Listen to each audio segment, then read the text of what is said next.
সাবেক প্রধানমন্ত্রী বেগম খালেদা জিয়ার রোগ মুক্তি কামনায় বরিশাল মহানগর ২১ নম্বর ওয়ার্ড বিএনপির আয়োজনে দোয়া মোনাজাত ও কোরআন খতম অনুষ্ঠিত হয়েছে।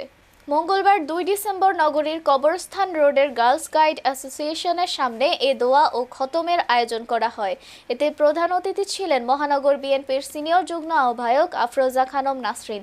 অন্যান্যের মধ্যে উপস্থিত ছিলেন বরগুনা জেলা বিএনপি নেতা সাইফুল ইসলাম, বরিশাল মহানগর বিএনপির যুগ্ম আহ্বায়ক জহিরুল ইসলাম লিটু, সদস্য সিরাজুল হক মৃধা, মেহেদি, নুরুল ইসলাম পনির সহ স্থানীয় নেতাকর্মী সহ বিভিন্ন পর্যায়ের বিএনপি ও অঙ্গ সংগঠনের নেতারা।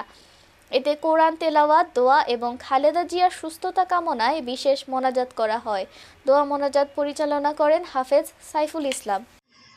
আমরা আজকে আমাদের মায়ের জন্য খাস দিলে দোয়া করছি, আমাদের মা যেন আমাদের মাঝে সুস্থ হয়ে ফিরে আসুন।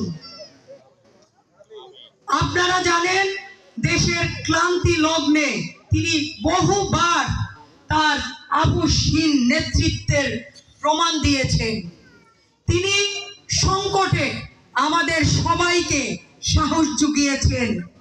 তিনি রণাঙ্গনের বীরাঙ্গনা থেকে শুরু করে আজকের বেগম খালেদা জিয়া, যার নাম সারা বিশ্বে আজকে মোনাজাতে কাঁদছে যেন বেগম খালেদা জিয়া সুস্থ হয়ে ফিরে আসে।